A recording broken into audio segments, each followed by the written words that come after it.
Dalawang drug personalities timbog sa mahigit 300,000 pisong halagang iligal na droga. Yan po sa Cordillera. Detalye na balita mula kay Romy Gonzalez sa RH41 ay Bagnabigat Romy.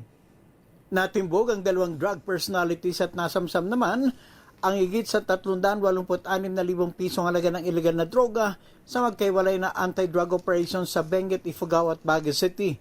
Sa Benguet, dalawang plantasyon na marijuana na tinamnan ng 1,600 fully grown marijuana plants at 100 marijuana seedlings na nagkakalaga ng 324,000 piso ang nadiskubre at tuloy ang winasak ng mga operating troops sa barangay Takadang, Kibungan. Sa Baguio City, isang 31 anyos na lalaking street-level individual naman ang natiklo sa bypass operations ng PNP sa barangay Lower Magsaysay, Baguio City.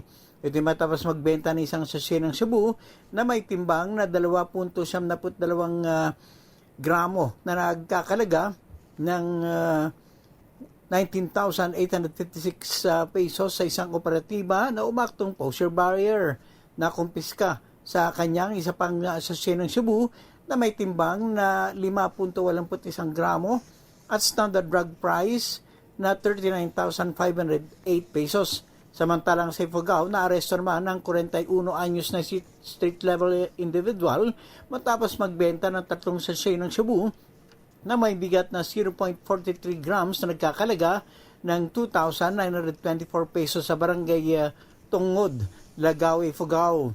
Ang mga suspek at nakumpiskang kontrabando ay nasa pangangalaga ng mga operating units. Sasampahan sila sa kasong paglabag sa Republic Act 9165 o Comprehensive Dangerous Drugs Act of 2002.